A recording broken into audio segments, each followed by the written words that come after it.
TV7 న్యూస్కి స్వాగతం.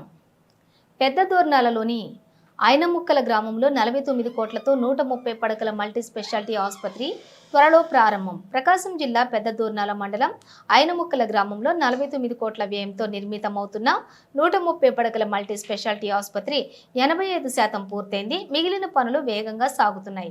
మరో ఏడాదిలో ప్రారంభం కానుంది. రోడ్డు ప్రమాదాలు తరచూ జరుగుతున్న నల్లమల్ల ఘాట్ ప్రాంతంలో అత్యవసర వైద్యం కోసం రోగులు దూర ప్రాంతాలైన కర్నూలు, గుంటూరు, విజయవాడ వెళ్లాల్సి వస్తుంది. మార్గమధ్యంలోని క్షతగాత్రులు ప్రాణాలు కోల్పోతున్న పరిస్థితిలో ఈ ఆసుపత్రి ప్రారంభమైతే ప్రమాద బాధితులకు తక్షణమే చికిత్స అందించేందుకు మార్గం సుగమమవుతుంది.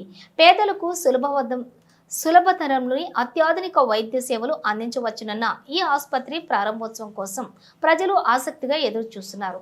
ప్రభుత్వం అధికారులు మిగిలిన పనులను త్వరగా పూర్తి చేసి ఆసుపత్రిని అందుబాటులోకి తేవాలని స్థానికులు కోరుతున్నారు. 30 పడకల హాస్పిటల్ ఇది.